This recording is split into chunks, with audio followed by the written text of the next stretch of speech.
눈을 뜨게 하는 약물 중독에 관한 15가지 사실. 중독은 종종 사회에서 낙인 찍히고 오해받는 건강 상태입니다. 다른 질병과는 달리 중독은 동정심 있는 접근이 필요하며 이는 요즘 대부분의 사람들이 부족한 부분입니다. 매년 전 세계 수백만 명이 중독 문제로 고통받고 있습니다. 이는 젊은이와 노인 모두에게 영향을 미치는 위기며 해결이 필요합니다. 사회가 중독을 줄이는 방법 중 하나는 사실과 신화를 구분하는 것입니다. 이를 위해 사람들이 알아야 할 중독에 관한 15가지 사실을 소개합니다. 특정 물질에 중독되면 외로움을 느끼게 된다. 중독된 사람은 누구나 특정 물질이 자신의 삶을 지배하게 될 것이라고는 생각하지 못합니다. 따라서 중독 사실을 깨달았을 때 사회에서 오는 낙인은 그들을 외롭고 고립된 느낌을 주게 됩니다. 중독을 겪고 있는 사람들은 자신의 이야기를 공유하는 것을 두려워하며 이는 판단받을까 걱정하기 때문입니다.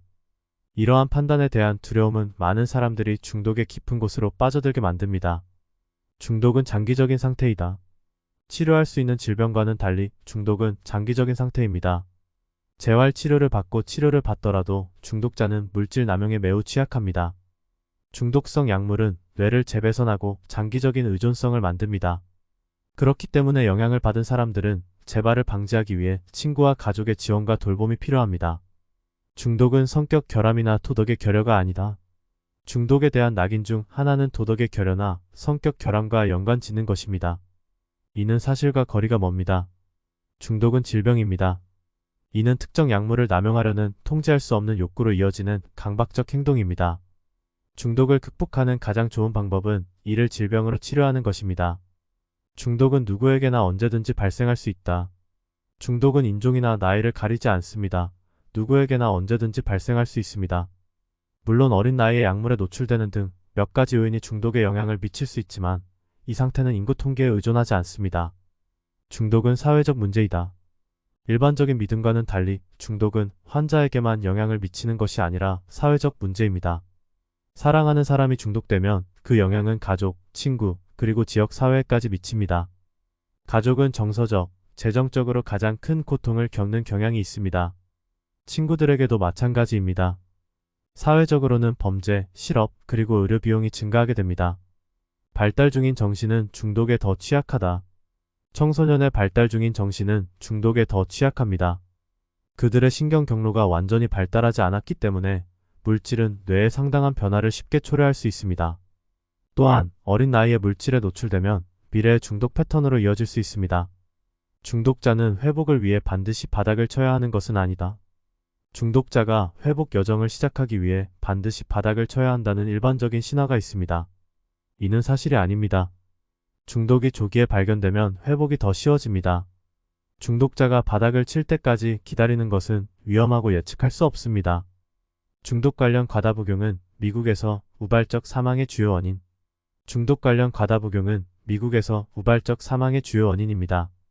2023년 CDC에 따르면 약물 관련 사망자는 10만 7천 명이 넘습니다. 여성은 처방 진통제에 중독될 위험이 더 높다. 과학자들은 여성이 만성 통증을 겪을 가능성이 더 높다는 것을 발견했습니다. 결과적으로 그들은 처방 진통제를 추천받는 경향이 있으며 장기간 복용하게 되어 중독에 이를 수 있습니다. 또 다른 요인은 여성의 경우 오피오이드 복용 후 통증 완화의 시작이 남성보다 느리기 때문에 처방된 것보다 더 많은 오피오이드를 복용하게 되어 중독에 이를 수 있습니다. 중독은 삶의 질을 낮춘다. 중독의 가장 큰 문제 중 하나는 뇌의 신경 수용체에 미치는 영향입니다. 누군가가 물질에 중독되면 신경 수용체가 재배선되어 수영, 데이트, 맛있는 음식을 먹는 것과 같은 다른 즐거운 활동이 덜 즐겁게 됩니다. 중독을 극복한 후에도 어떤 사람들은 삶의 좋은 것들을 즐기기까지 시간이 걸릴 수 있습니다. 중독에서 회복하는 것은 가능하다. 중독이 얼마나 무서울지라도 회복이 가능하다는 것은 알려진 사실입니다.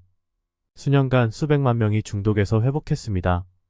중독은 여러 방법으로 치료될 수 있으며 최선의 해결책은 전문적인 도움을 받는 것입니다. 모든 중독자가 범죄자는 아니다. 중독이 범죄와 연관되는 이유는 통제할 수 없는 물질 남용 욕구가 종종 이러한 욕구를 충족하기 위해 도둑질로 이어지기 때문입니다. 반면 중독된 백만장자도 있어 누구에게도 훔치지 않고 자신의 욕구를 충족할 수 있습니다. 따라서 모든 중독자가 범죄자라는 이야기는 사실이 아닙니다. 중독 치료 약물은 안전하다. 또 다른 일반적인 신화는 중독 치료 약물이 한 물질을 다른 물질로 대체한다는 것입니다.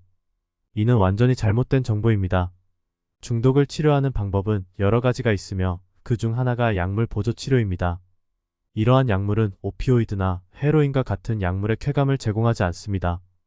대신 환자들이 정상적인 삶을 살 수 있도록 돕습니다. 콜드 터키로 중독을 끊는 것은 쉽지 않다. 흡연과 같은 일부 중독은 즉시 중단할 수 있습니다. 그러나 헤로인이나 알코올 중독은 심각한 금단 증상을 동반할 수 있습니다. 따라서 이러한 접근 방식이 적합하지 않을 수 있습니다. 중독을 콜드 터키로 끊는 것은 가능하지만 쉽지 않습니다.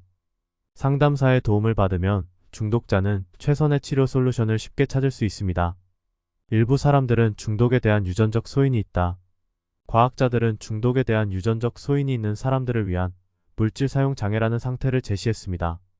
중독 위험의 약 4060%는 개인의 유전에서 비롯됩니다. 그러나 이 연구는 결론적이지 않으며 일부 아이들은 중독된 부모에게서 태어났음에도 불구하고 약물 없는 생활을 하고 있습니다.